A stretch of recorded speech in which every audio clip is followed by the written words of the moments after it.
Bonjour famille, j'ai décidé de nous entretenir sur le sujet intitulé Une doctrine simple. Puisqu'un auditeur a attiré mon attention sur le fait que je demande aux enfants de Dieu d'étudier la Bible, alors que beaucoup de croyants n'ont pas de capacité intellectuelle leur permettant de lire. Ce à quoi je veux et je dois répondre par le besoin d'un évangile simple. Je veux dire que l'évangile de Jésus-Christ s'adresse d'abord aux hommes et aux femmes au cœur simple, aux hommes humbles. Crois seulement et tu verras la gloire de Dieu. Crois seulement et tu verras la gloire de Dieu. Crois seulement et tu verras la gloire de Dieu. Crois que Jésus est le Fils de Dieu et il nous a été donné pour rançon, pour purifier nos péchés. Christ est notre Sauveur et son sang nous purifie de nos péchés. J'ai suivi de manière attentive un frère qui disait que le Christ l'a ravi en esprit dans le ciel. Et entre autres choses qu'il a vues dans le ciel, il a vu un fleuve de sang qui coulait au paradis. Et il suffisait de se laver dans la foi, dans ce fleuve de sang, et tous les péchés étaient effacés.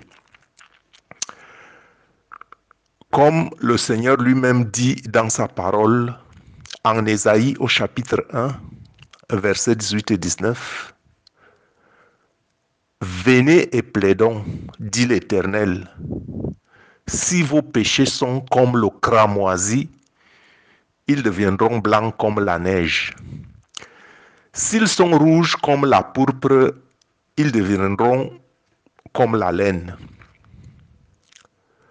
Si vous avez de la bonne volonté et si vous êtes docile, vous mangerez les meilleures productions du pays. » Fin de la lecture. Je pense donc à mon avis qu'il ne faille pas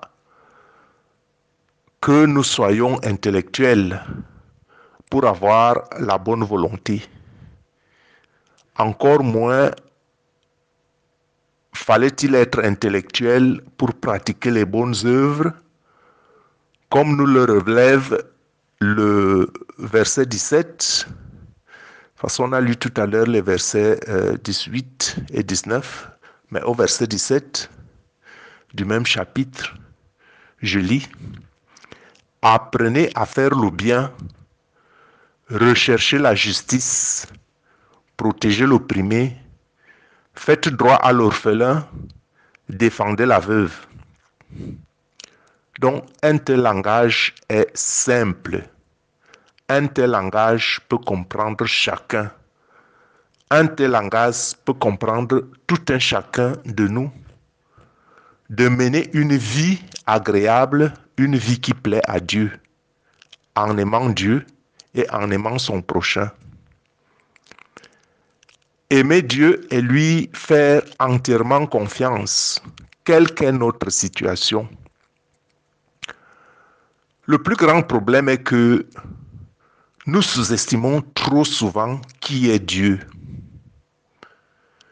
Et je pense personnellement que beaucoup oublient souvent qui est Dieu quand ils sont devant les épreuves. Quand les épreuves se présentent, beaucoup oublient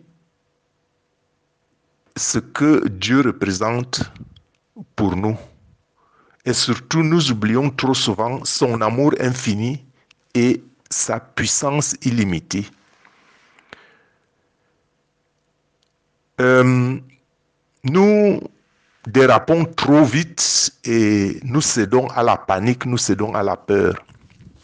Et je vais vous raconter à ce niveau une petite anecdote d'un chercheur.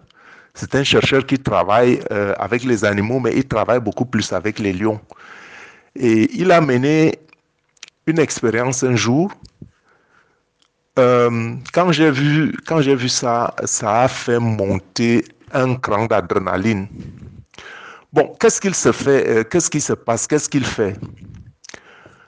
Bon, il se met délibérément devant un lion. Vous savez, le lion quand il a faim, il poursuit sa proie. Et son expérience était de démontrer que devant le lion, il ne fallait pas fuir. Donc, si vous arrivez quelque part dans la forêt et que vous rencontrez un lion, si vous prenez la fuite, automatiquement vous êtes mort. Parce que le lion poursuit toujours sa proie. Mais son expérience était que quand le lion se déplaçait vers lui, il a eu le courage de se tenir, au lieu de tourner le dos au lion, il s'est retourné face au lion.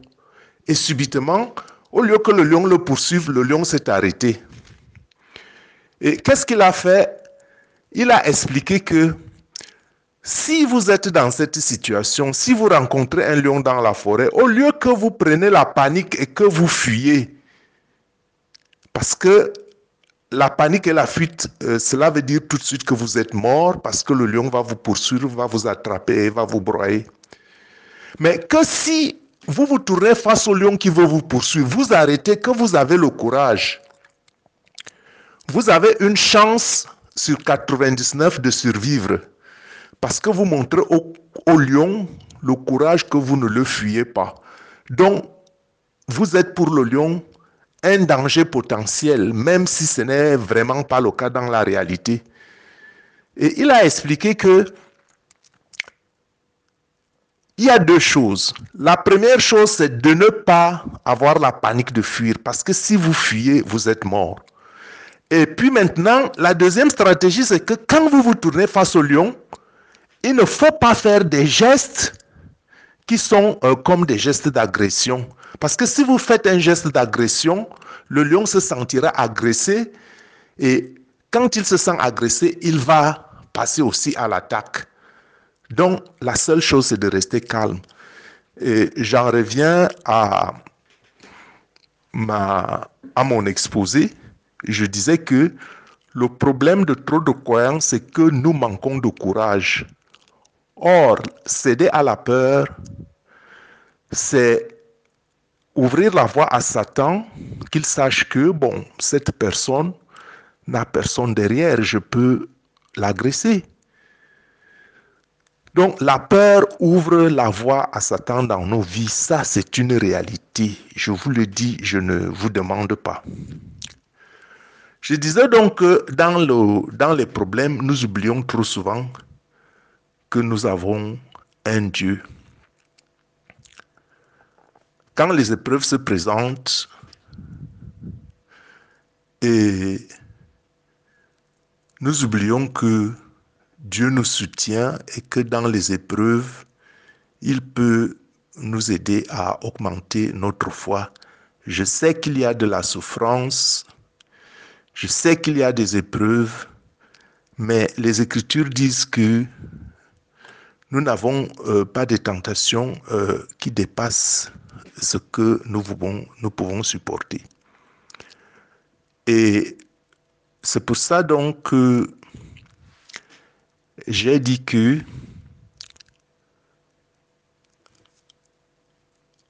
tout le monde, même ceux qui ne peuvent pas lire, tout le monde peut avoir la volonté. Et cette volonté, on n'a pas besoin d'être intellectuel. Il faut avoir la volonté de plaider ses péchés et de se baigner dans le sang de Jésus par la foi, en restant en communion avec son prochain et en s'exerçant de faire le bien, en s'exerçant de rechercher la justice, en s'exerçant de protéger les opprimés et de faire droit à l'orphelin, défendre la veuve. Je pense qu'on n'a pas besoin d'être intellectuel pour pour poser ce genre d'acte. Et même si on n'est pas intellectuel, et tant qu'on est à mesure d'entendre et d'écouter, beaucoup diraient, bon, qui faut-il donc écouter? Je répondrai à cette question en disant que Dieu donne à tout un chacun le moyen du salut. Dieu ne peut pas condamner quelqu'un sans qu'il lui ait donné une opportunité, une porte d'issue.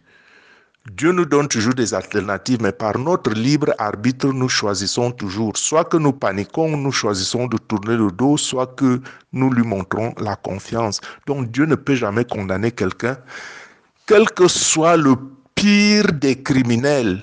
Dieu donne toujours une chance, même au jour de la mort de ce dernier. Dieu donne toujours une chance à ces personnes de se convertir, mais la majorité des temps, c'est la volonté qui fait défaut, c'est le refus, c'est l'arrogance, c'est... Bon, je ne sais pas moi quoi, quel état d'esprit anime toujours cela.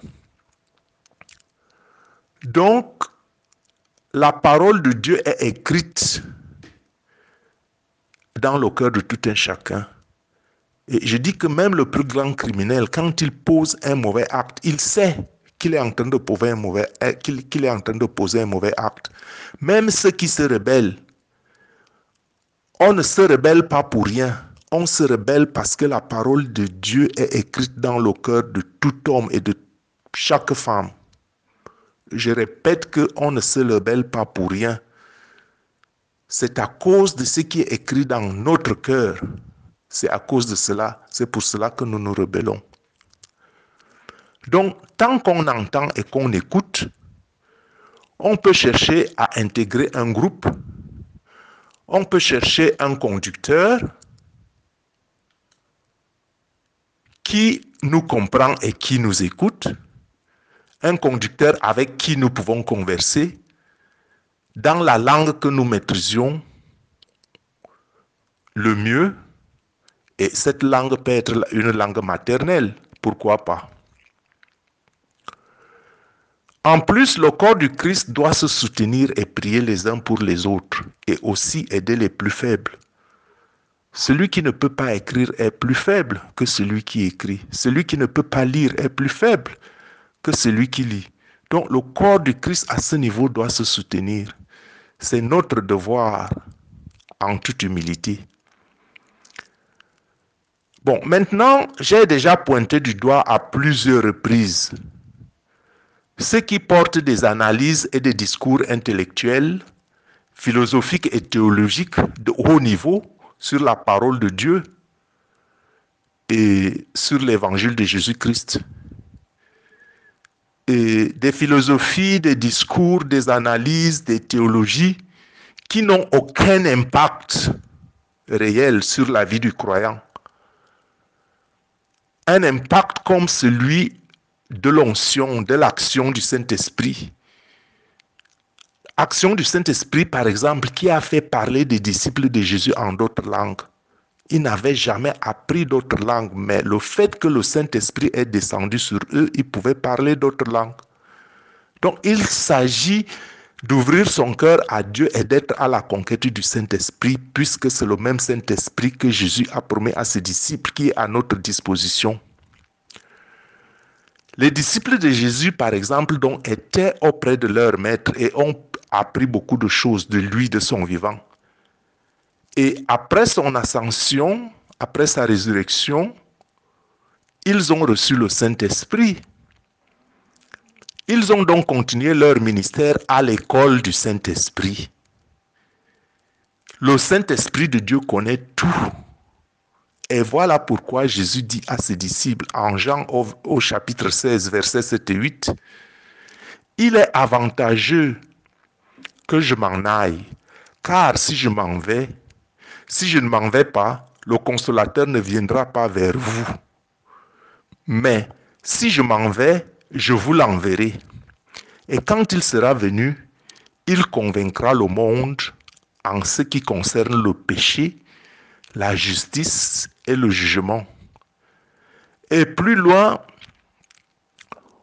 Au verset 13 et 14, il est écrit, « Quand le consolateur sera venu, l'Esprit de vérité, il vous conduira dans toute la vérité. » Quand le consolateur sera venu, l'Esprit de vérité, il vous conduira dans toute la vérité. Car il ne parlera pas de lui-même, mais il dira tout ce qu'il aura entendu. Il vous annoncera les choses à venir. Il me glorifiera parce qu'il prendra ce qui est à moi et vous l'annoncera.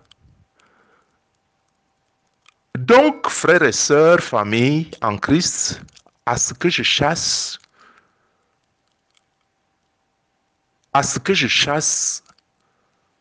le Saint-Esprit n'est pas l'apanage des intellectuels.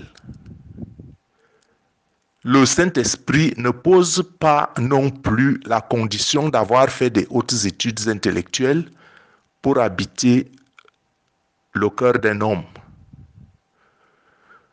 Je ne dis pas non plus qu'un intellectuel ne peut pas avoir la foi. Je ne dis pas qu'un intellectuel ne peut pas accueillir le Saint-Esprit. Il peut tout aussi bien accueillir le Saint-Esprit.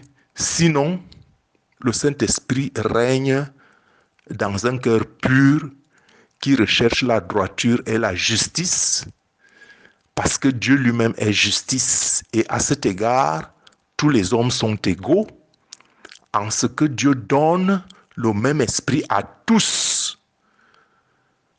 Mais la différence vient de la foi de tout un chacun. Et voilà pourquoi il est écrit qu'il te soit fait selon ta foi, ou alors qu'on te mesurera de la mesure dont tu te seras servi. Je pèse mes mots, je dis qu'à un certain niveau, tous les hommes sont égaux dans la mesure que Dieu donne le même esprit à tous les hommes.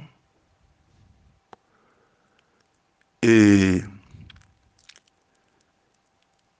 la différence réside dans notre foi, parce qu'il est écrit que il sera fait à chacun selon sa foi. Et voilà pourquoi donc il est écrit que on vous mesurera de la mesure dont vous vous serez servi.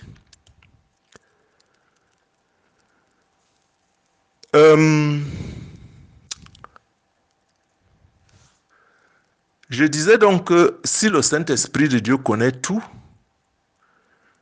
et si le Saint-Esprit donc habite, disons, celui que nous appellerons analphabète, c'est vrai que nous nous étonnerons certainement des actes qu'il aurait posés en fonction de la grâce, en fonction du don que le Saint-Esprit lui aura donné.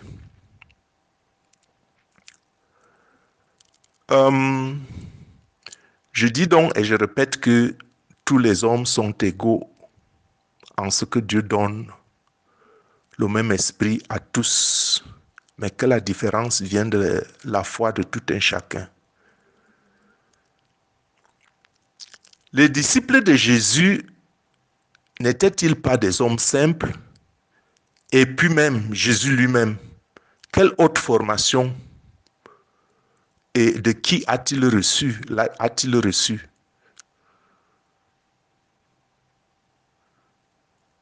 Je dis, Jésus lui-même, quelle haute formation et si oui, de qui l'a-t-il reçu? Je ne dis pas que les études et l'exercice intellectuel pour conquérir l'art de convaincre ou la science et la sagesse humaine sont une mauvaise chose. Mais il faut convaincre dans la vérité, dans la sainteté. Or, l'intellect le plus souvent sert pour tromper et pour perdre, sinon, comment se fait-il que le monde, avec toutes les réalisations humaines que nous connaissons jusqu'à ce jour, aille à la perdition? N'est-ce pas un manque d'intelligence? un manque d'intelligence qui vient d'en haut. Donc, mes frères, mes sœurs, ne me comprenez pas mal. Laissons-nous guider par l'Esprit. Laissons-nous guider par l'Esprit. Je n'ai pas dit que on ne doit pas aller à l'école. Je n'ai pas dit qu'on ne doit plus faire la recherche scientifique. Je pense que dans bien des domaines qui n'excellent pas dans la méchanceté, comme la fabrication des armes qui tuent, Dieu lui-même, par exemple, la médecine, c'est une miséricorde, c'est sa grâce pour la découverte de certains moyens de traitement pour nous venir en aide dans la chair, puisque Jésus guérissait par la parole. Et tant que nous n'avons pas ceux qui peuvent nous guérir par la parole, Dieu nous accorde la miséricorde par certaines recherches scientifiques, je n'ai pas dit toutes, pour nous aider dans le corps. Donc, laissons-nous guider par le Saint-Esprit, puisque Christ nous l'a promis, et voici d'ailleurs la mission qu'il a donnée à ceux qui veulent le suivre. Allez, faites de toutes les nations des disciples, les baptisant au nom du Père et du Fils et du Saint-Esprit, et enseignez-leur à observer tout ce que je vous ai prescrit. Et voici, je suis avec vous tous les jours jusqu'à la fin du monde. Jésus est donc présent au milieu de nous par le Saint-Esprit. C'est à vous de vous ouvrir, c'est à vous de faire de la place dans votre cœur, c'est à vous de vous sanctifier pour donner de la place au Saint-Esprit qui va vous guider dans tous les domaines, dans toutes vos activités. Alors, quand on est baptisé du Saint-Esprit, notre niveau intellectuel importe peu. Je n'ai pas dit que vous ne devez pas aller à l'école, que cela soit clair pour tous.